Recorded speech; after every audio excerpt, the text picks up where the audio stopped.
This little pink flower is not just a normal flower. It is a symbol of my first achievement in my university, the valedictorian games. But behind this tiny bloom, there was a story about doubts, fear, and discovery. Hi, I'm Ling, a junior majoring in English linguistics for international affairs at Diplomatic Academy of Vietnam. And today I want to share with you about my story, the story I call The Light Finds Its Stage.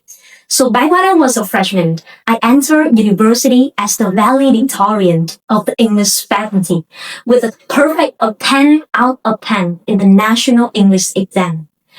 Valedictorian sounds impressive, right?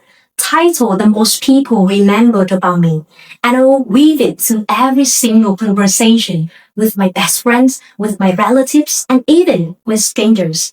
And as if by constantly saying it out loud, I would convince everyone, and most importantly, myself, that this spark of light was bright enough to deserve a big stage. But valedictorian title lay a double-edged sword. The shine began to fade the moment I entered university. I was surrounded by classmates from the top GIB school. Many of them had studied abroad, spoke multiple languages, or built impressive portfolios.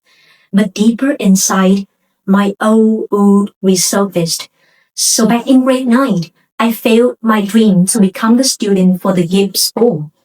So when I saw these peers, I couldn't help but label them as my virtual enemies. So that toxic obsession moved silently in my mind.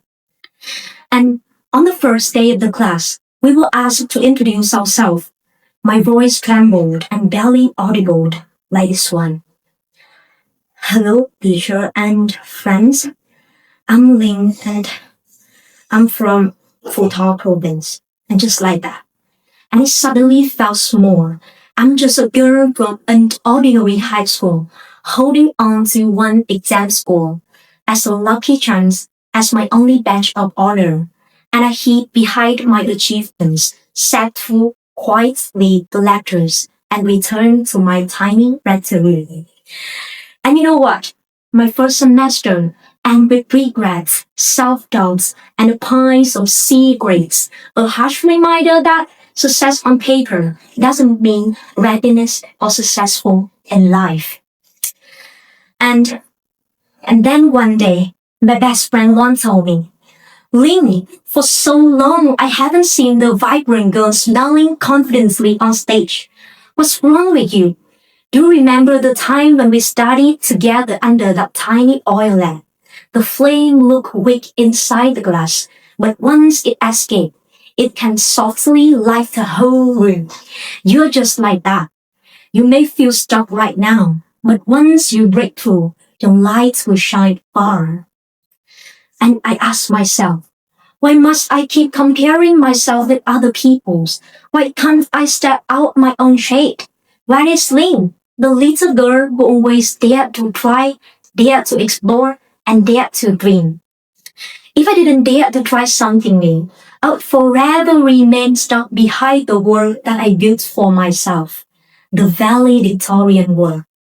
So, I start again.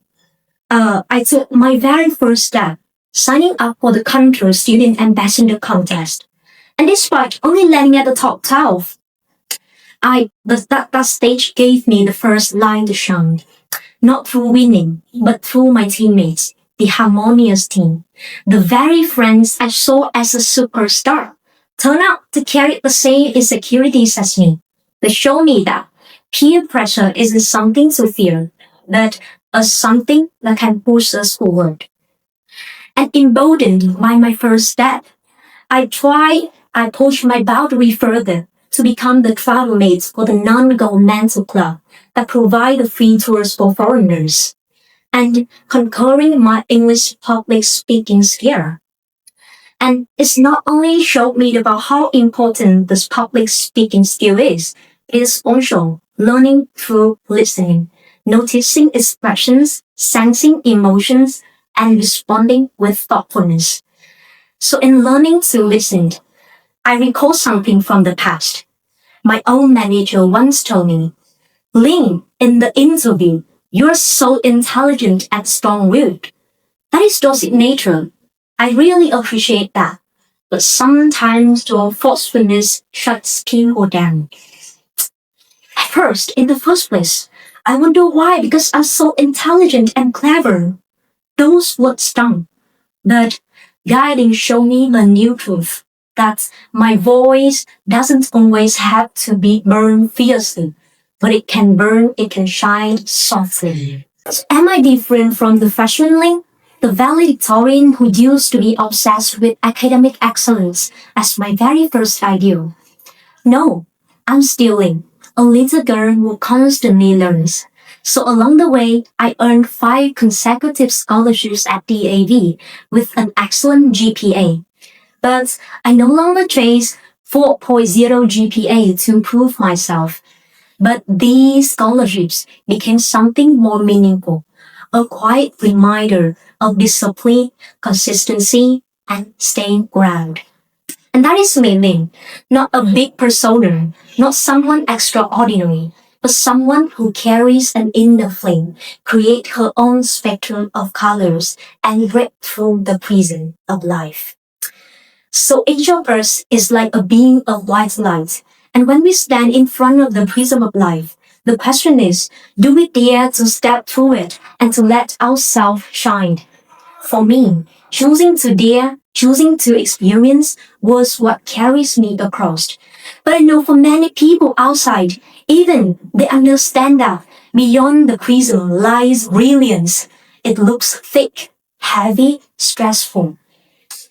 Fear piles up, excuses grow stronger, and the inner flame to step through fuels out of reach. Yet, daring doesn't always mean a giant leap. It can be as simple as a small step, small yes. Each moment of daring can slowly reshape the way we see everything. What once felt heavy turn out something lighter. What once felt as negative turn out a possibility. And when I saw this tiny bloom, I no longer see the pressure of the title valedictorian, but I can see the entire journey that a light has found its stage.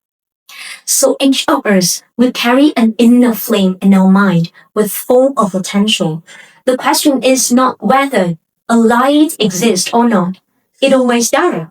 The question is, do we dare to let it pass through the prism of life to create the spectrum that only belongs to us?